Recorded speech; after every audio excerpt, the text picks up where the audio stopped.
I'm interested in how we're going to feed the cities in the future. We're trying to grow food nearer where people live, so we minimise fuel distances. I'm the grower for Dagenham Farm, which is part of Growing Communities. This is our first substantial site, so we've got 4 acres here in Dagenham. Our ultimate aim is to have replicas of this site all around the city.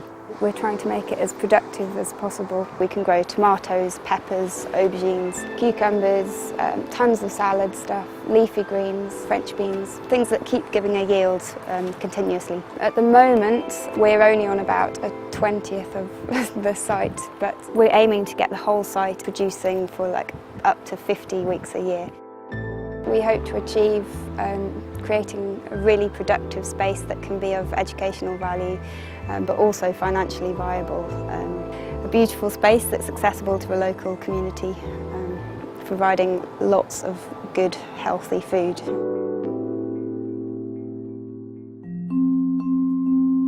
I'm an assistant director here at Growing Communities with special responsibility for the community box scheme. We have over 750 households on the scheme. We pack 1,100 bags every week and it feeds around 2,000 people every week here in Hackney.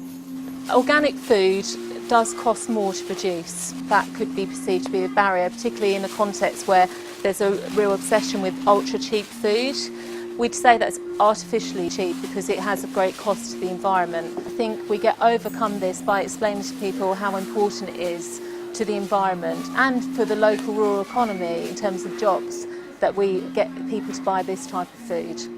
Opinions vary on the box scheme, but I'd say our Hackney salad that we grow is really popular, and also people are quite fond of the tomatoes and aubergines that come from Adrian Izzard in Cambridge.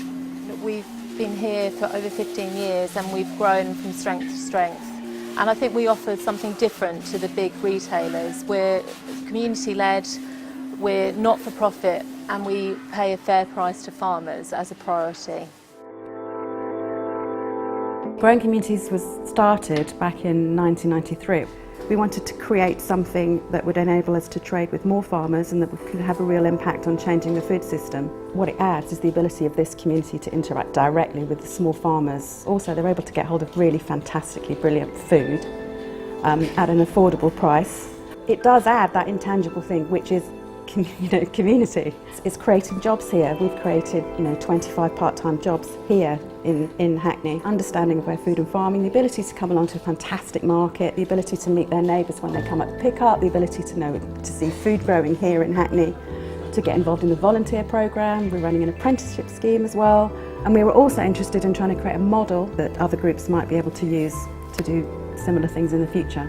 Which is kind of why we've launched the startup programme, because it's like we want people to be able to do things similar to us much more quickly than it's taken us to get to where we are. This is, a tiny drop in the ocean of how we're going to feed our urban spaces in the future, but if this can be replicated, then we're onto something that's much more powerful, and it's part of a bigger vision, and that really inspires me when I'm feeling a bit small.